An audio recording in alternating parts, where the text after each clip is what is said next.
আসসালামু আলাইকুম। হেই এভরিওয়ান, কেমন আছেন সবাই? আলহামদুলিল্লাহ, আমিও ভালো আছি। আজকে আপনাদের জন্য নিয়ে এসেছি আমার হেয়ার কেয়ারের একটা হোম রেমেডি। এখানে আছে তিসি বীজ, আছে আপনার মেথি, এটা হচ্ছে আদা কুচি, তারপর আছে আপনার জবা ফুলের পাপড়ি, তারপর আছে আমার ছোট একটা গাছ আছে মেহেদি, সেই গাছের একদম টাটকা পাতা, সাথে আছে পেঁয়াজ কুচি।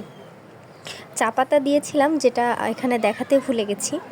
তো আমার প্রচণ্ড চুল উঠে যাচ্ছে, মাথা একদম পুরো খালি হয়ে যাওয়ার পথে। তো সেই জন্য ভাবলাম যে নিজের জন্য একটা হেয়ার প্যাক তৈরি করি। তারপর হুট করে মনে এলো যে হ্যাঁ, বানাচ্ছি যখন, তাহলে আপনাদের জন্যও এটা তৈরি করি, বলতে আপনাদেরকেও আর কি দেখাই। খুব ভালো লাগছে। পেঁয়াজগুলোকে কুচি কুচি করে কেটে নিয়েছি, আদা কুচি কুচি করে কেটে নিয়ে, আর আপনারা তো জানেন তিসি আমাদের চুলের জন্য কতটা গুরুত্বপূর্ণ হয়ে থাকে। তিসি, মেথি, কালিজিরা এগুলো আপনারা ইউজ করতে পারেন। তিসি দিলে কি হয়, আমাদের চুলে যে হচ্ছে শাইনিটা চলে যায়, আমাদের চুল অনেক সুন্দর সিল্ক